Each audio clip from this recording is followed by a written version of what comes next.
Where do the Braves go to get bullpen help? I'll answer that question and more on today's Mailbag episode of Locked On Braves. So let's get into it. You are Locked On Braves, your daily Atlanta Braves podcast.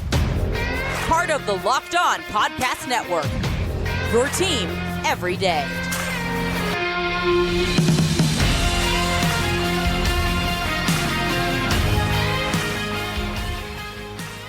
Hey, and welcome back to Locked On Braves, part of Locked On Sports Atlanta, where we cover your favorite Atlanta sports teams each and every day. I am your host, Jake Mastriani. You can follow me on Twitter at shortstopball. Also, make sure you check out my written work over at bravestoday.com. Make sure you follow the podcast on Twitter at LockedOn_Braves. Send in any questions, comments, or feedback that you have for the podcast, and they can be featured on an episode just like this one today, where I'll answer your Twitter questions. Make sure if you're new on YouTube, you hit that subscribe button, hit that thumbs up button as well if you're watching this video to help support the show. And thanks so much to all the support that you give me on this podcast, all my everydayers out there, those who make Locked On Braves your first listen of each and every day. I know I'm behind on giving shout outs for everydayers. I apologize. I do want to give one out to Tim Wells, Braves on Leg on Twitter. I apologize for not getting to more of you, but I will do so in a future episode. I do promise you that. Today's episode, though, is brought to you by Gametime. Download the Gametime app, create an account, and use code LOCKEDONMLB for $20 off your first purchase. Last-minute tickets, lowest price guaranteed. This is a mailbag episode of a Locked On Braves. So I'm going to be going through answering all of your questions about the Atlanta Braves, and got a lot to get to in this one. Had a lot of really good questions, so excited to do that. And then I'm excited to jump off and watch some NCAA regional action this weekend as well. Should be a lot of fun there. Can't wait to enjoy all the college baseball action that'll be going on this weekend. If you live near a host site for a regional, do yourself a favor, go out there and watch those teams play. Should be a lot of fun. Always love college baseball, and it's also a really good time now to go watch some players who are going to be coming up in the draft here pretty soon as well. So a good opportunity to do that, because we'll really start talking about a lot of draft stuff once the college season wraps up. And, you know, obviously we're getting a little bit closer to the draft coming up in July. So really good chance and opportunity for you to get to familiarize yourself with some of those players. But this is our mailbag podcast, like I said, so I'll be answering all of your questions. And the first one that we are going to answer comes from Cavs Buckeyes. He says, Ronald Acuna Jr. is my favorite player, so I definitely focus on him even when there are far more urgent concerns on the team, but he's been somewhat mortal at the plate since his home run streak. How can he get back to consistently supplying that power? And it really goes back to what we talked about last year with Acuna, is the launch angle that was not there with the knee and the issues that he was having, and not being able to get down to those pitches. And we started to see, just a lot of ground balls to the left side. And that's really what we've seen over the past week or so, as you mentioned, since that home run barrage that he had. So it's really just finding that launch angle again. That's why I was really encouraged with the last 3 at-bats he had on Wednesday, because you started to see that launch angle come back. One thing I will say is that I had mentioned the fact, and I don't know if I did this, here on the podcast or if it was in a comment on YouTube, I thought it would have been a good opportunity after that Sunday night game traveling to Oakland to just give him a day off. I can't imagine you're going to let him play 162 coming off an injury-filled season, coming off an ACL injury. I know it's hard not to put him in the lineup, but I really would like to see him get a day off here or there just to keep him fresh. You wonder if that's, played into some of the struggle. I don't want to say struggles, but just some of the, lack of power and maybe not being able to get under those balls lately. I don't know if that has any effect at all, but I think you just got to look for spots to get Acuna off his feet for a game and keep him fresh and healthy. I think you got to do that with all of these guys, whether it's Olsen or Riley.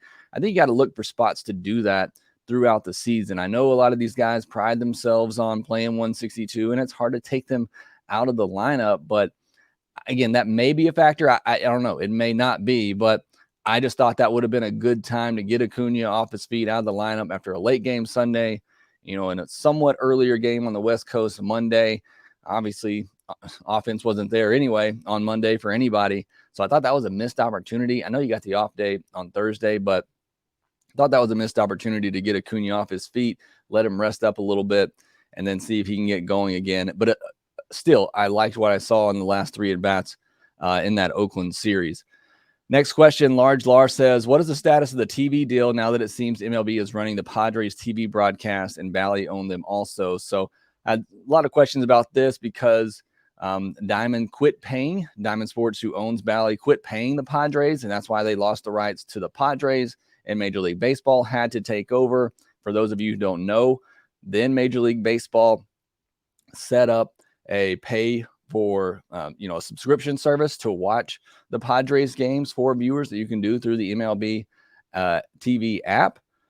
And it's a step in the right direction with what they're doing. I won't get into necessarily all of that, but basically, you can pay, I think it's $20 a month or maybe $80 for the rest of the season, and you can watch all your Padres games. There needs to be one package where you can watch everybody. That's my biggest complaint there, and maybe that's coming. But for the Braves, I don't think we see that happen this season. The Braves are one of the teams that Diamond Sports actually makes money off of. And because of that, I think the Braves would be one of the last teams that would go as part of this bankruptcy that Diamond Sports is going through. So in the near term, and I've seen a lot of people write about this, Braves Today wrote about this, AJC put an article out about this as well this past week with all the questions on it. I don't think it happens anytime soon. That the Braves, will lose. They'll lose those TV rights to the Braves. So I don't think anything's changing with the Braves for quite a while because the Braves actually make them money. Joshua Daniels, crazy, but hear me out. Morton might be gone at the end of the season. Fried might not be kept once his contract is up. That being said, with the rumors that the Guardians might move Bieber before the deadline, should the Braves move? What are the Braves going to give up? This is my struggle with where the Braves farm system is right now. What are you giving up to get somebody the caliber of Shane Bieber? I just don't know that the Braves have that. Plus, Shane Bieber is only under contract for a couple of more seasons as well. And he's already, making really good money through arbitration. So it's not like he would give you that length either. You'd still have to, you would lose him in a couple of years. So I would say no. I'd probably say the Braves aren't in on Bieber, and starting pitching hasn't been the issue. Corey Slavic says, well, what's your order at the Braves coffee shop from the All-Star promo video? And Joey Milby also asked, early All-Star predictions. I've got Acuna Jr., Strider, and Murphy as locks. 2 of those 3, and maybe all 3 will start. And then I've also got Ozzie, Olsen, Riley, and Elder as possibilities. Things can change, but that's my thoughts. So I think you're right on that Acuna, Strider, and Murphy are locks. I think those are your 3. And I think we had a similar question maybe last week in the over-under, and I'd set it at 3.5 because I think 3 are a lock. And it's if they get that 4th one. And I mentioned last week, I think Ozzie, just because second base is somewhat of a shallow position, if he were to get hot again, I could see him making it. Olsen's got a really tough task at first base. Riley does as well at third base. If Bryce Helder keeps pitching like he has, I don't know how he doesn't get. I mean, he's leading all of baseball in ERA. If that were to continue for, through the month of June, I don't know how he's not at the All-Star game. So I think there's a possibility to maybe get one more in, but, Acuna, Strider, Murphy, I think those guys are complete locks at this point. And then AA Alex, if you were Alex Anthopoulos, what moves would you make to improve the bullpen? Are there some trades out there for us that make sense? So honestly, I haven't taken a look at the market just yet, but, look at some of the teams who are out of it right now that may be selling off. I mentioned the White Sox when we talked about this a couple of weeks ago. They're playing better baseball and they're in a pretty weak division. So it wouldn't be, crazy to see them come back and compete, but looking for teams that are completely out of it, like the Nationals and the Braves own division, everybody's still in it in the NL Central. Maybe the Rockies out west could be a possibility. So again, it's, look at we're not to that point now because of the extra playoff spots. I think you're going to see teams wait a little bit longer to sell. And plus, most teams aren't going to give anything of significance until the trade deadline, because that's when the prices really go up. So I still think we're a good ways away from really getting into that conversation, but start to look at some of the names on the teams who are pretty much out of it at this point.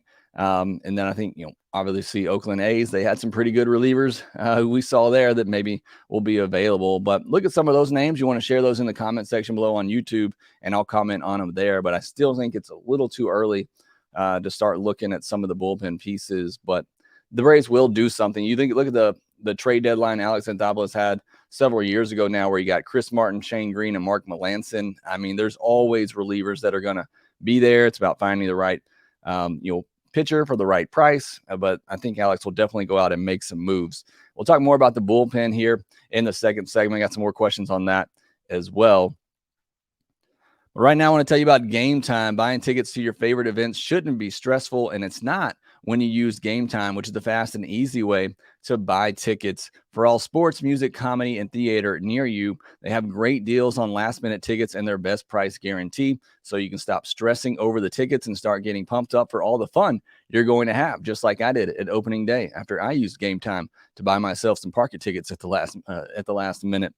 And forget planning months in advance. Gametime has deals on tickets right up to the day of the event.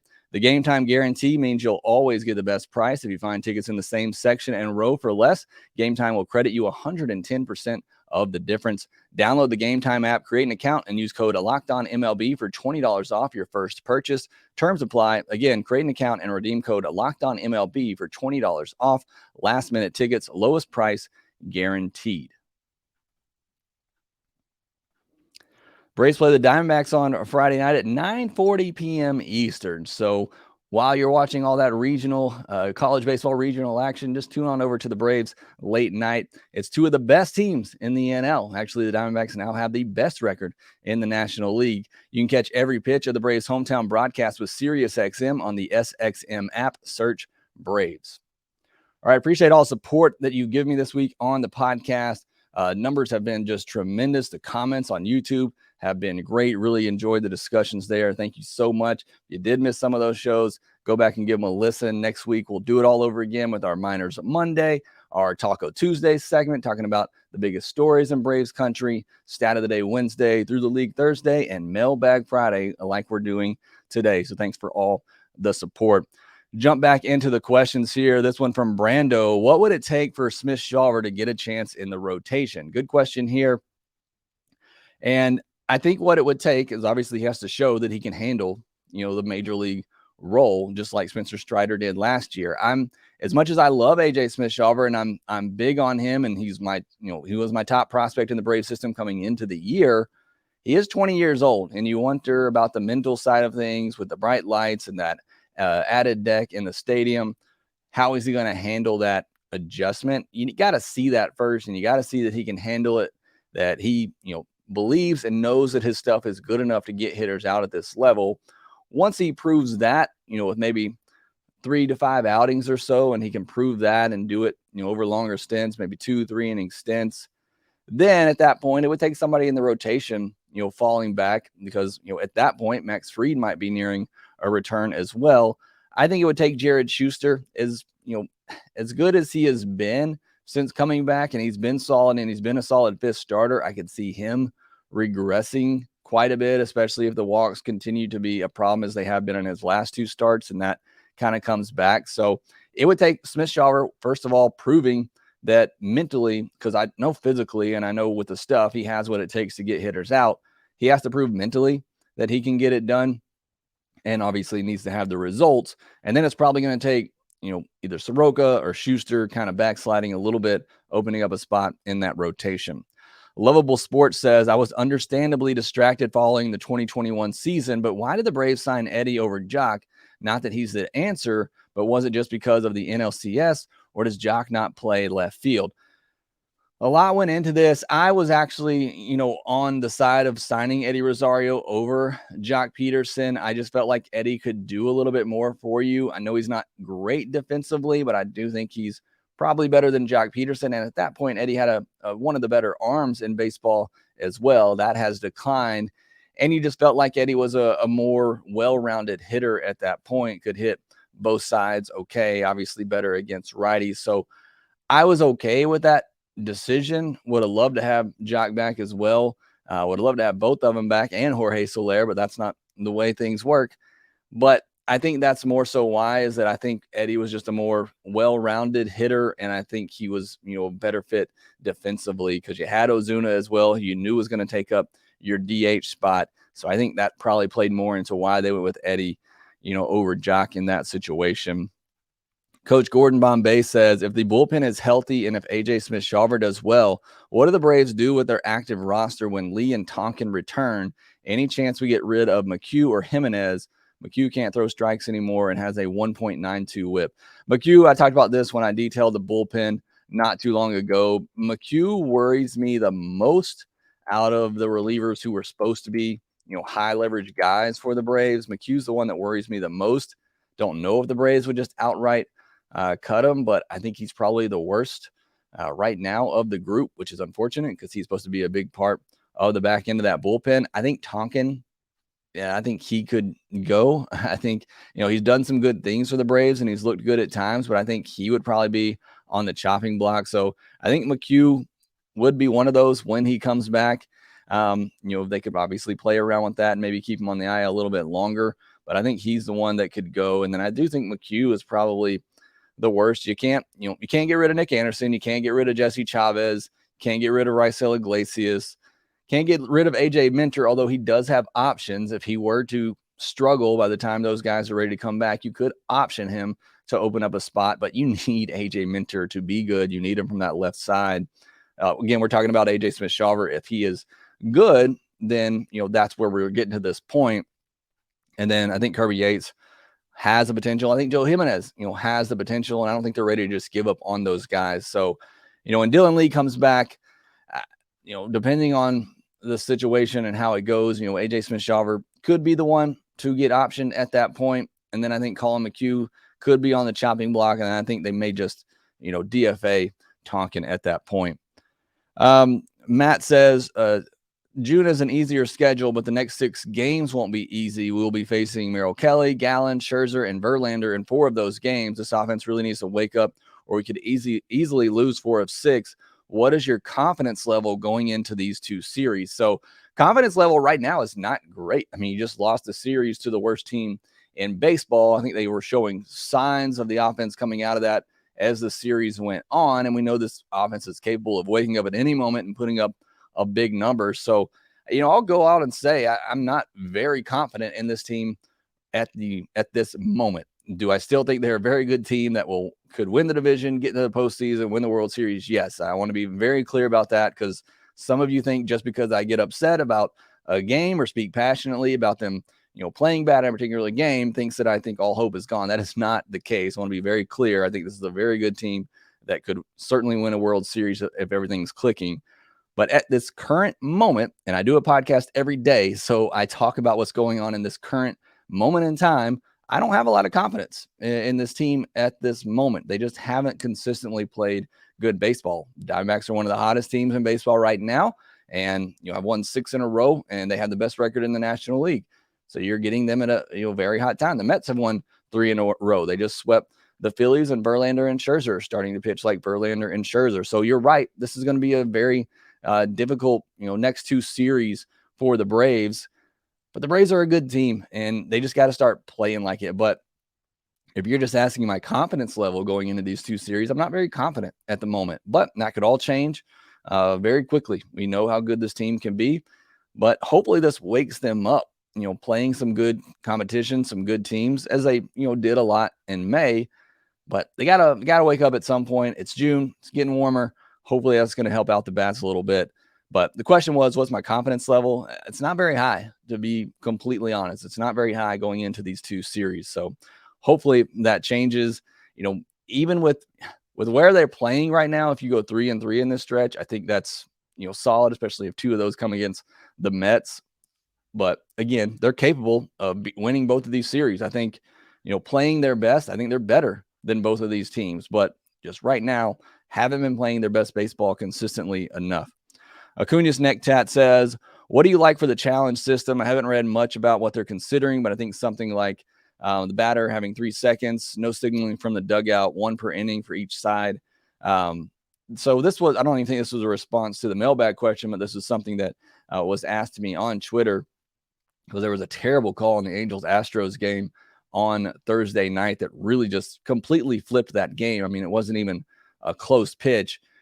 I think the challenge system for balls and strikes is coming, and I think it could come as soon as next year if it gets, any player approval to implement that. But I just think it makes sense. You got these calls in pivotal spots in a game that can really change the outcome and momentum of a game. And I'm talking about bad calls, pitches that are just, way off the plate. I think the way they're doing it right now is you get 3 challenges a game. And I think if you get one right, maybe you retain that challenge. I'm not completely sure on that. I need to read up on it a little bit more, but I think that's what it is. It's 3 calls a game, and the batter has to signal it right away. I think they just tap on their helmet or something, and then it's pretty instantaneous. They can tell you ball or strike, and everything goes on. Everything that I've heard about it from those who have watched it at the minor league levels say that it's pretty seamless. I just think it has to come. It's got to be, just to lay out the situation on Thursday. It's bases loaded, a 3-2 count. Mike Trout is on deck, 1 out, and it's a pitch that's way below the zone, and it's called a strike. So instead of a run coming in to make it a 4-3 game, and instead of having Mike Trout up with the bases loaded and 1 out, you had a 4-2 game and Mike Trout up with the bases loaded and 2 outs. So again, completely changed the dynamic of that game. Not to mention Shohei Ohtani would have been behind Mike Trout because Mike Trout did end up popping up, but then you could have Shohei Ohtani up with the bases loaded and 2 outs. So it just completely changed that game. So that's why I'm all in favor of this challenge system coming. I don't know if I can want an automated strike zone all the time.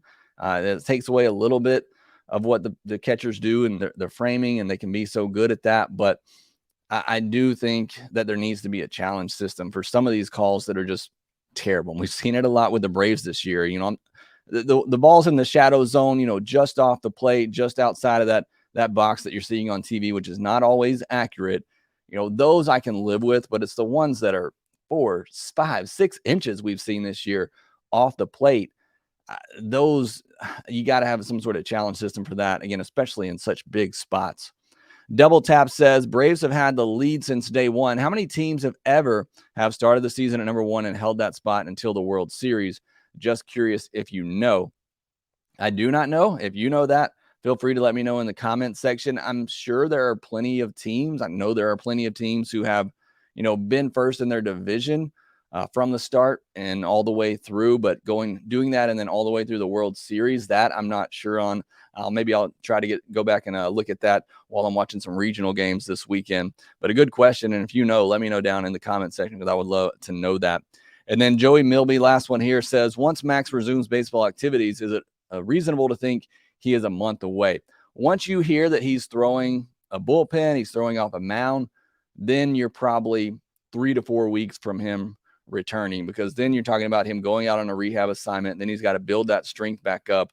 So then you're probably, at the first week of spring training, and then it's just getting him built up to go 5, 6 innings. Probably will need to make at least 2 or 3 rehab assignments. So once you hear that he's throwing off a mound and then he's throwing a bullpen, then he's throwing live BP, then he's probably, 3 weeks, probably at least from coming back. All right, those are all the questions. Thanks so much again for all of the questions that you sent in to me. I really do appreciate it. Makes for a very fun episode every Friday.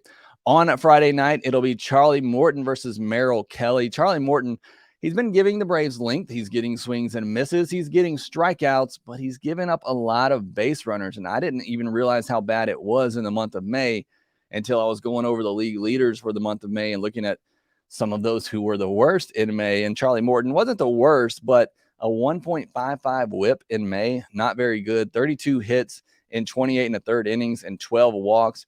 His last 2 outings, he gave up 14 hits and 6 walks and 10 1/3 innings. So again, love to see the swing and miss coming back, all the strikeouts, and he's giving them length working into the 6th inning. And a lot of his recent appearances, I think he went at least 5 innings in all of his starts in May, but has been getting up a lot of hits, has been walking a lot of batters. Need to see that improve here as we go into June.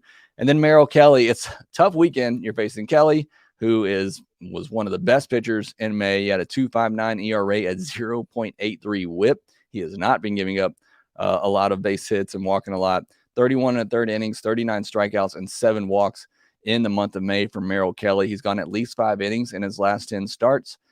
Fastball 25% of the time, changeup 25% of the time as well, cutter at 18%, a curveball at 14%, a sinker at 11%. So you're talking about 4 pitches that he will throw at any time. And then he also has a slider as well. Changeup is the key pitch for him, 35.2% whiff rate, and batters are hitting just 129 against that pitch this year. And there's not a lot of difference. His fastball averages 92.4 miles per hour, and the changeup is 88.9 miles per hour. So there's not much difference velocity-wise between his fastball and changeup, but the changeup has some of the best vertical drop in the league. So you're seeing them, that fastball and that changeup coming out of the same tunnel at pretty similar velocities. And then at the last second, that changeup is just dropping off a table, which makes that sequencing so difficult for hitters. And while he's having so much success, so that's something to keep an eye on as you watch Merrell Kelly work on Friday night against this Braves offense, who has been struggling a bit lately, but hopefully we'll get things going.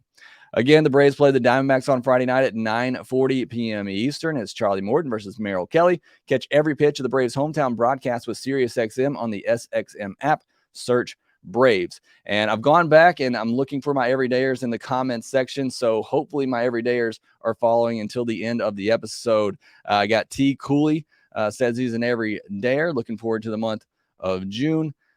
We also have Jackson 2009 says he's an everydayer as well. Appreciate that. Doc's cards, always appreciate Doc being an everydayer as well and letting me know. So those were some from one of the videos earlier in the week. And then Big Red 22, I haven't seen this one before, said that they're also an everydayer listening to the podcast here and me and Grant on the postcast. So I appreciate that. Looking for a couple more here. Apologize as I'm scrolling through these in real time, but I want to make sure that I got these out before the end of the week.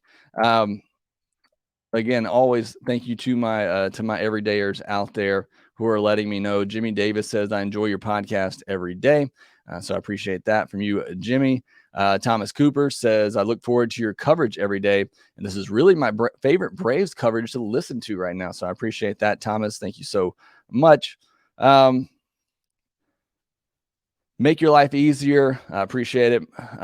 Always in there on the comment section on YouTube. So I appreciate that. George Guerrero says, hey, Jake, George here. I'm a big fan and trying to catch every single podcast you do. Great job, great content, and great podcast. So thank you so much, George. That means a lot to me to hear that. So thank you for saying that. All right. I think that was all of my everydayers from this past week. Oh, we got Gene Wild as well on there as another everydayer. And Sir Burris, the Pumpkin Hound, is on almost everydayer and says might have to double up on some videos to become an everydayer. And that's fine. That's what it takes. And that's what you got to do. Jason Talini as well, everydayer. This podcast and postcast with Grant are always a great listen. So thank you so much for letting me know that you're an everydayer. And thanks for the kind words as well. It does mean a lot to me. This is a lot to do an everyday podcast, but you make it worthwhile when you tune in and listen. You hit that like button and you let me know. That does mean a lot to me, and it makes this so much more fun to do on a daily basis. So thank you so much again to all my everydayers out there. Thank you so much for listening to this episode of Locked On Braves. You can follow us on Twitter at LockedOn_Braves. You can follow me at ShortstopBall. Also, make sure that you rate, review, and subscribe to the Locked On Braves podcast wherever you get your podcast, and we will talk to you next time.